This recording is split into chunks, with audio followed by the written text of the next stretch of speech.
महाभारत में कर्ण की दानवीरता और साहस के बारे में हर कोई जानता है। अर्जुन की भांति ही वो भी एक सर्वश्रेष्ठ धनुर्धर था।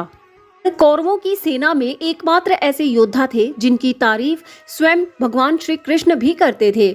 श्री कृष्ण का मानना था कि दुर्योधन की मित्रता के ऋण के कारण ही वो कौरव पक्ष में था, अन्यथा कर्ण जैसा महान योद्धा और दानी आज तक पैदा नहीं हुआ, जिसने युद्ध का परिणाम जाने बिना ही अपने कवच कुंडल तक भगवान इंद्र को दे दिए थे। दुर्योधन की मित्रता में कर्ण ने कुछ ऐसे कर्म किए थे जिनका परिणाम उसे अंत में भुगतना पड़ा, लेकिन कर्ण की वीरता के कारण ही उसको श्राप देने वाले उसके गुरु परशुराम भी युद्ध क्षेत्र में अंत समय में उससे मिलने आए थे। आप ये सब जरूर जानना चाहते होंगे कि आखिर परशुराम जी को कर्ण से क्या काम था जो वो युद्ध क्षेत्र में उसे मिलने आए, और उन्होंने कर्ण को ऐसा क्या दिया, क्या कहा, जिसके कारण कर्ण शांति से अपने प्राण त्याग पाया। कर्ण के गुरु परशुराम जी द्वारा उनको श्रापित करने की कथा तो आप जानते होंगे। कर्ण ने झूठ बोला था शिक्षा लेने के लिए, इसलिए गुरु परशुराम ने उन्हें श्राप दिया था कि सही समय पर तुम ये शिक्षा भूल जाओगे। और कर्ण के साथ अंत समय में यही हुआ था। शिक्षा भूल गया था और अपना पहिया निकालने के लिए जैसे ही वो पृथ्वी पर उतरा, तब श्री कृष्ण के इशारे पर अर्जुन ने बाण चला दिया और कर्ण का वध कर दिया।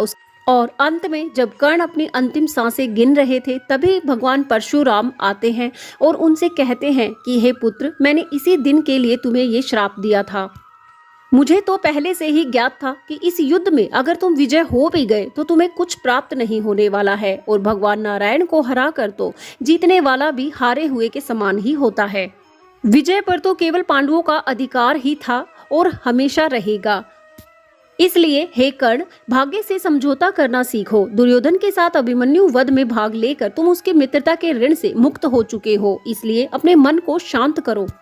तुम तो बहुत बड़े ज्ञानी हो, बहुत बड़े योद्धा हो, सब कुछ जानते हो कि दुर्योधन गलत था, इसलिए सब कुछ जानकर अनजान मत बनो। तुम्हारा परिणाम यही था पुत्र। लेकिन आज ये तुम्हारा गुरु तुम्हें ये आशीर्वाद देता है कि मृत्यु लोक हो या स्वर्ग लोक हो, जब भी वीरों का नाम लिया जाएगा तो तुम्हारा नाम सबसे पहले लिया जाएगा। बड़े से बड़ा वीर भी खड़ा होकर तुम्हारा सम्मान करेगा।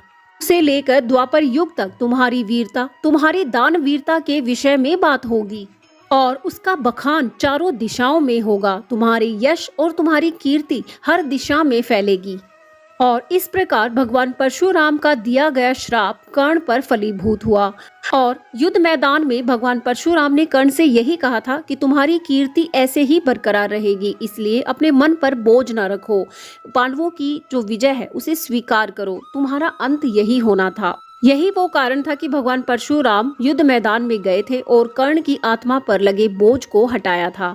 आपको ये जानकारी कैसी लगी, कमेंट करके जरूर बताएं, और ऐसे ही ज्ञानवर्धक वीडियोस के लिए चैनल से जुड़े रहें। इसे अभी सब्सक्राइब करें, और वीडियो अगर पसंद आया तो वीडियो को लाइक शेयर जरूर कीजिएगा। जय श्री कृष्णा।